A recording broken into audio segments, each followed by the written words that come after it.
Hello, ladies and gentlemen. Thanks for joining me again. I'm back, your movie guru. This is a film that I have been dying to see. It came out a few weeks ago, but it was in limited release, so I wasn't able to see it. It finally opened this week in wider release, so I was able to go see it in theaters. And it is everything that I expected it to be.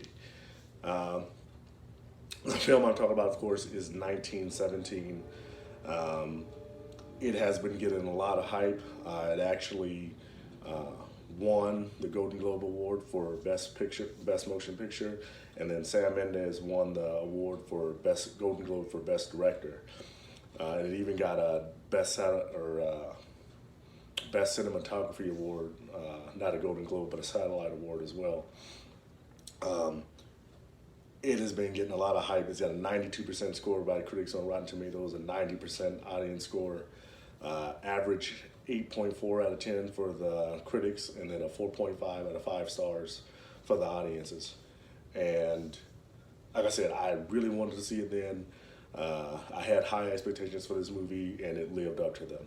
I'm going to give it an 8.5 out of 10. I know it came out last year, but I saw it this year. Definitely very, very strong start to the year for me as far as films. For those of you who don't know anything about it, it's set in the backdrop of World War I. And basically you have the British get word that there's a battalion of their men that are going to attack the Germans and that they're walking into a trap. So they have to send, they end up sending 2 people to go and warn them to call off the attack before they get slaughtered. And they have to traverse, these miles and miles of, treacherous terrain and, dangerous. It's in the middle of a war field and, let them know. And it just so happens that one of the people in the company that they're going to warn happens to be one of the messenger's brother. So the messengers are played by Dean Charles Chapman and George McKay, and I think they do a really good job of capturing how soldiers from that time point may have felt. So it's the acting is great. One of the biggest things that is talked about this, and the reason why I won a cinematography award, is this film is shot without any cuts. So when you watch the film, you'll notice that, not only is it crisp, it's beautiful, it's gorgeous, but there's no scenes that you'll see like where it goes away and then it's automatically night, or, they cut away and it's automatically morning, or, they cut away and it's, the protagonists are somewhere else. This doesn't do that. It's all one frame where, it's kind of like if I took a camera and followed you around with it, throughout this entire ordeal, and, I'm continuously filming. So it's a continuous shot throughout the whole film. I haven't seen any other films that have this. It works really well. Yeah, I think it's incredibly innovative. I love to see things like that. And it works really well for this film.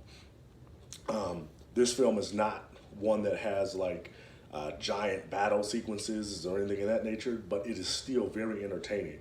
And the entertainment doesn't come from, the big battlefield sequences, but more so the suspense and the kind of danger they do a good job of building that's ever present. So the protagonists, the 2 messengers, they're always getting into something. There's always something, going on. They're always looking ahead to, okay, what do I got to do next? And, the danger, the movie makes it clear, is never far from them. I do enjoy that, it does give viewers a break. There are some slower scenes interspersed with, the kind of when things get ratcheted up. But still, like I said, it very well makes the point that danger is always there. This is, I'd say without a doubt, the best World War I film that I've seen since, like the 1930s classic, All Quiet on the Western Front. Very, very well done. Like I said, for me, for a film that I have been aching to see, and for it to live up to it the way that it has, all I can say is, bravo and my hat's off. Um, Great acting.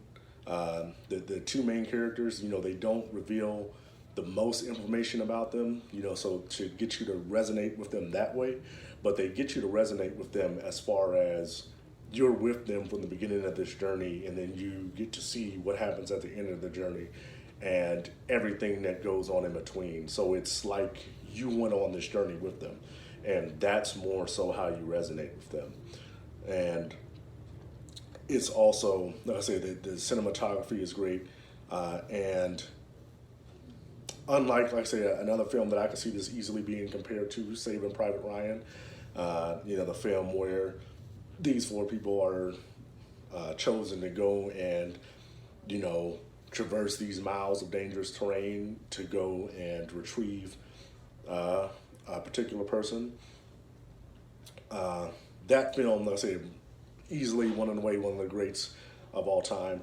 But at the end of the film, so they get into skirmishes along the way, but at the end of the film, there's a big giant battle sequence. This film, like I said, it isn't like that. It doesn't have any large-scale conflicts that you see, but it isn't designed to do that. That's not where the main tension is going to come from. It's not going to be they find themselves in these giant battlefields and you're worried about, oh, will they survive? Oh, look at all the carnage going on around them. No, World War I was a different war, and it's very categorized by trench warfare. And I think the film does a really good job of showing, of differentiating itself between, those other war films. Like, you really do get the sense of kind of claustrophobia and just hazardry of, what it's like to be in such clear defined sides that, where you're supposed to be here, you're not supposed to be here. It's a very clear point. This is where danger is. Don't go there. Like I said, I can't say enough good things about it. 8.5 out of 10.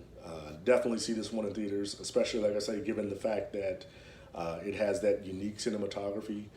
This is one that you want to see in theaters to really enhance the experience, get to see that, on a big screen. And then also just the fact that it's a war film.